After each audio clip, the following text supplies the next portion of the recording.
வணக்கம் நேயர்களே, கண்ணதாசனோட கதையை தொடர்ந்து கேட்கலாம் வாங்க. நம்ம கண்ணதாசன் வந்து தேவகோட்டையில் அவர் நண்பரை விட்டுட்டு சொந்த ஊர் போனாலும் சொன்னோம்ல. ஊருக்கு போயிட்டு திரும்ப சென்னை வந்துட்டார் கண்ணதாசன்.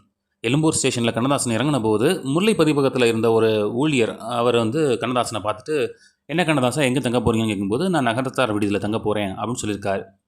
அப்போ தான் வந்து அவர் சொல்லியிருக்காரு, அப்படின்னா தளபதி அண்ணாவோட பேச்சை கேட்கலாம் வாங்க அப்படின்னு சொல்லியிருக்காரு.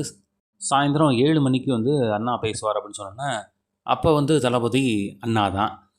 கண்ணதாசனோட வைதிக எண்ணத்துக்கெல்லாம் வேட்டு வைக்கிற ஒரு சம்பவம் அன்னைக்கு தான் ஆரம்பிக்குது அப்படின்னு சொல்லலாம். கண்ணதாசனோட மனசில் ஒரு தீ கொழுந்து விட்டு எரிய போகிறதும் அன்னைக்கு தான் அப்படிங்கிறத அவர் உணரலை. சரியாக சாயந்தரம் 6 மணி கோகிலை மண்டபத்துக்கு கண்ணதாசன் வந்துட்டார். ஏகப்பட்ட கூட்டம், எல்லாருமே அண்ணாவோட பேச்சை கேட்கறதுக்காக தான் காத்துட்டுருக்காங்க. இவருக்கு ஒரே ஆச்சரியம், எப்படி ஒரு மனுஷனோட பேச்சை கேட்கறதுக்காக இவ்வளோ பேர் கூடியிருக்காங்க அப்படின்னு சொல்லிட்டு. 6 மணிக்கு போகிறாங்க, மணி 7 ஆகுது, 8 ஆகுது. திடீர்னு பார்த்தா பயங்கரமான ஒரு கைத்தட்டல்கள்லாம் கிடக்கு. தளபதி வாழ்க, தளபதி வாழ்க அப்படிங்கிறாங்க. பார்த்தா அண்ணாதுரை வந்துக்கிட்டு இருக்காரு. கண்ணதாசனுக்கு ஒரே ஆச்சரியம், இவர் எப்படி எல்லா மக்களையும் கட்டி போடுறாரு அப்படின்னு சொல்லிட்டு ஒருத்து. அண்ணா பேச தொடங்குறாரு. கண்ணதாசன் தன்னை மெய் மறந்து கேட்க ஆரம்பிக்கிறாரு. அதை எப்படி எழுதியிருக்காரு அப்படின்னா, நீரோட்டம் போல தாவி வரும் வார்த்தைகள், வரிக்கு வரி அழகான உவமைகள், புதிய புதிய சொல்லாட்சி, தமிழ் இலக்கணத்திற்கே அப்பாற்பட்ட புதிய பாணிகள். அவர் மெய்மறந்திருந்தார். அன்றைய அண்ணாதுரை அவன் நெஞ்சில் அழிக்க முடியாதவனானார். அவரது பேச்சு காலமறிந்து ஒரு பேரறிஞர் அவதரித்திருக்கிறார் என்று அவனை எண்ண வைத்தது அப்படின்னு சொல்லி குறிப்பிட்டிருக்காரு. நகர விடுதிக்கு அவர் திரும்ப வந்தோன்னே அவருக்கு ஒரு இனம் தெரியாத ஒரு உணர்ச்சி. என்னடா அப்படிங்கிற மாதிரி. அந்த எளிய பக்தன் தன் வடிவம் மாறுவது கண்டான்.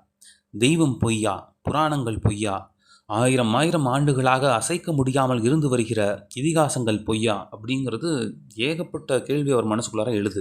அதுலேயும் பார்ப்பன சமூகத்தை அண்ணா விமர்சித்ததை கண்ணதாசன் வந்து எல்லாம் உண்மைனே நம்பினார். அப்படியே அண்ணா பேசினா அது நாட்டுக்கு சரியானதாக இருக்கணும் அப்படிங்கிற அளவுக்கு அண்ணாவோட பேச்சு கண்ணதாசனை கட்டி போட்டுருச்சு.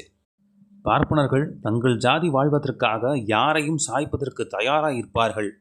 வேதியர்களால் வீழ்ந்த வேதர்கள் பல பேர் அப்படின்னு அண்ணா சும்மாவா பேசியிருப்பார், ஆதாரத்தோடு தானே பேசியிருப்பார் அப்படின்னு சொல்லிட்டு கண்ணதாசன் நம்ப ஆரம்பித்தார்.